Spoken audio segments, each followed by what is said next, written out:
মামার বাড়ির মায়ের পুজোর সময় একেবারে লোক জোগাড় করার থেকে মাকে আনা, মাকে বিদায় দেওয়া পর্যন্ত যে দায়িত্বটুকু নিয়ে কাজগুলো করি বা সহযোগিতা পাই সকলের কাছ থেকে, মানে এটা যে কি ফুরন্ত স্যাটিসফ্যাকশন আমি বলে বোঝাতে পারবো না। আমার জায়গায় তোমরা যারা নিজেরাও এরকমভাবেই বাড়িতে কোনো অনুষ্ঠানকে মানে এরকম একটা স্যাটিসফ্যাকশন লেভেলে কাজ করাও, তারা হয়তো উপলব্ধি করতে পারবে যে পুরো গোটা অনুষ্ঠানটা যেন মনে হয় মানে কিভাবে সম্পূর্ণ করা যায়। তো মায়ের পুজো ছিল আমার বাড়িতে তোমার ওই সেই লক্ষ্মী পুজোর পরে। তো লক্ষ্মী পুজো মানে দুর্গা পুজোর পরেই আমার মানে তড়িঘড়ি শুরু হয়ে যায় মাকে আনার, সমস্ত বাড়ির ঘর পরিষ্কার করানো, টুকিটাকি যেগুলো আমাদের একটু রং করানো থাকে প্রতি বছর, মা আসার আগে যেন বাড়িঘর যেন ঝকঝক পরিষ্কার হয়ে যায়। এই বছর আমাদের একটা হয়েছে যে কুটি পিসি আসতে পারেনি। আমার ব্লগ ভিডিওতে তোমরা দেখেছো প্রতি বছর কুটি পিসি আসে এবং আমার বাড়িতে প্রতি বছর মা মনসার পুজো হয়। এটা আমার দিদি শাশুড়ি শুরু করেছিলেন পুজোটা আমার শ্বশুরবাড়ির, তারপর ধীরে ধীরে আমি পুজোটা পাই এবং আমার বাড়িতে এখন পুজোটা আমি করি। তো আমার যারা পুরনো ফলোয়ার তোমরা যারা আছো তারা অনেকেই হয়তো দেখেছো যে আমার বাড়িতে এই পুজোটা আমরা করে থাকি ঠিক ওই দুর্গাপুজো লক্ষ্মী পুজোর পরেই যে আমরা পঞ্চমীটা পাই তখন। যদিও ভিডিওটা তোমাদের কাছে শেয়ার করতে অনেকটা দিন লেগে গেল, কারণ শরীর সাথ দিচ্ছিল না, গলাটাও ঠিকমতো ভালো যাচ্ছিল না, ঠান্ডায় গরমে চারিদিক মিশ্রিত। যাই হোক, সকালবেলা থেকে তড়িঝড়ি শুরু, চারিদিকটা সামলে স্নান টান সেরে মাকে একটু বরণ করে নিলাম। আর আমার পুরোহিত ভাই, ছোট ভাই, সে আমাকে অনেকটা সাহায্য করে। তবে এবার কুটি পিসি না আসায় কুটি পিসি বরাবরই ওনার বাড়ি থেকে আমাকে ফোন করে যাচ্ছেন যে সমস্ত কাজ হয়েছে নাকি, কারণ প্রতি বছরই আমরা কুটি পিসিকে আমাদের সাথে পাই।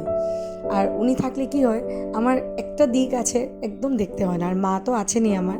এবছর মাকে রাত্রিবেলাই নিয়ে এসেছিলাম যে মা তুমি আমার বাড়িতে এসে থাকো, আমার পুরো পুজোটা গোটা পুজোটা তুমি আমার সাথে থেকে কমপ্লিট করো।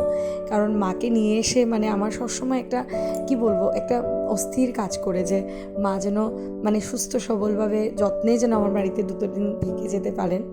তো সকালবেলা থেকে তোড়জোড়, এদিকে সানিও মানে স্নান টান করে পুরো রেডি, সংকল্প করেছি। এদিকে আমরা পুজোর যা নবীন রেডি করতে লাগে সেই সমস্ত কিছু মা রেডি করেছেন, সঙ্গে আমার একজন ছোটো কাকিমণিও ছিল, আর তো ভাই আছেই।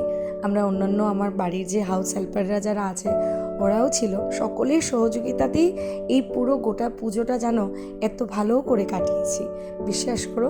আর সকাল থেকেই তো এটা তোড়জোড় ছিল, মায়ের মিষ্টি আনা, মায়ের সমস্ত সামগ্রী সব কিছু লিস্ট মতো আসলো কি না, মায়ের সমস্ত কিছু একদম নিপুণভাবে দেখে। কারণ আমার দিদি শাশুড়ি না অনেক কঠিন নিয়মে মাকে পুজো করতেন। তো দিদি শাশুড়ি মারা যাওয়ার পরে গোটা অনেকটা বছর আমাদের বাড়ির পুজো বন্ধ ছিল। তারপর আমার বিয়ের পর আমার বড়মশাই বলল যে না, এখন আবার পুজো শুরু করা যাক। আমিও তাতে সায় দিলাম, কারণ বরাবরই আমার মামার বাড়িতে দেখে এসেছি মা মনসার পুজো হতে। তো সেখানে আমি মায়ের পুজো করব না তা কোনো হয়? আর ঠাকুর পুজো দিতে কার না ভালো লাগে বলো? নিজের সাধ্য মতে মাকে 2 দিন এনে একটু যদি যত্ন করতে পারি তাতেই অনেকটা, তাই না? তাই সকালবেলা থেকে যাই করেছি সব মায়ের আশীর্বাদ। আমাদের এদিকে পুজো মোটামুটি সম্পূর্ণ হয়েছে 2-2:30টার মধ্যে। তারপর তো যজ্ঞর প্রস্তুতি, মায়ের যজ্ঞ, মায়ের আরতি, মানে সেইগুলো না মোমেন্টস এত মিস করি আর কি। মানে বছরের এই পুরো একটা বছর আমরা ওয়েট করে থাকি দুর্গাপুজোর পরেই মার পুজোটা নিয়ে, মানে আমাদের বাড়িতে খুব একটা এক্সাইটমেন্ট লেভেল থাকে মায়ের পুজোটা সুন্দর করে করব, মা যেন আমাদের বাড়িতে 2 দিন ভালোভাবে থাকতে পারেন। আর এবছর শান মানে লাস্টের সংকল্পটা কমপ্লিট করলো। তোমাদের সাথে নতুন আরও অনেক ব্লগ ভিডিও আসবে, দেখা হবে খুব শীঘ্রই নতুন আরেকটি ভিডিওতে। ততক্ষণ অবধি তোমরাও ভালো থেকো, মায়ের আশীর্বাদ তোমরাও নিও, মাকে প্রণাম করো যে যেখান থেকে পারো, আর ভালো থেকো সকলে। রাখছি তাহলে, দেখা হবে আবার।